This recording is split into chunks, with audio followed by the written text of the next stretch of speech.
Hello again everybody, David Harper here. This, I believe, is the oldest yet newest piece of modern sculpture in the world.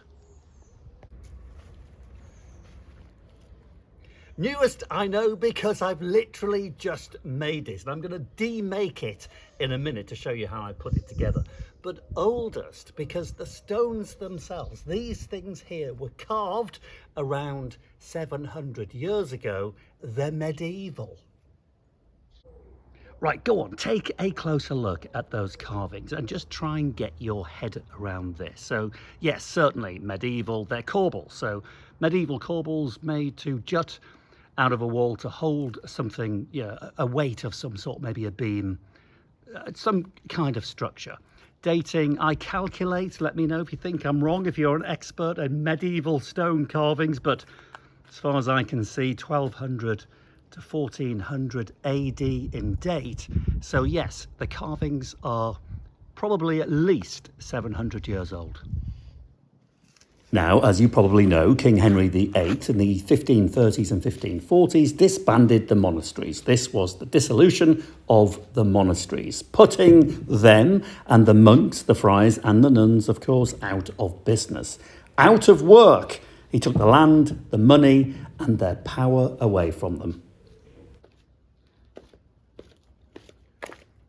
I'm going to put them all back together in a minute to create that modern piece of sculpture. But interestingly, at that time in the 1530s and 1540s, a lot of people worked for the church. And so there was a lot of people put out of work when these stones were dismantled. In fact, it's said that 1 in 50 adult males at that time worked for or were involved in one way or another with religious orders. And something I've just recently discovered as well, whilst researching this, is the population figure. So in England, the whole of Ireland, Scotland and Wales in the 1530s, there lived around 4 million people, including Ireland.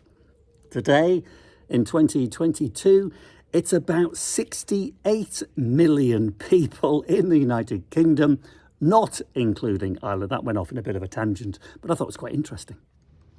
Okay, while I rebuild the oldest yet newest piece of modern sculpture in the world, let me give you a little bit more information about the stones and how they came into my possession. So go back in time to the 1530s and 1540s. Henry VIII clears out the monasteries. They are empty of people and, of course, treasure. Henry sells off the land and the properties, and most of the buildings were totally or partly destroyed. The stones, of course, were reused to build country houses, cottages, outbuildings, anything you can possibly imagine. And those stones that weren't used, stones like these, were scattered to the winds. So these I found in the grounds surrounding the house I'm living in the woods and the undergrowth. How they came to be there is obviously lost in the mists of time, but I'd hazard a guess that they were collected sometime after the 1530s and taken from one of the several local monasteries.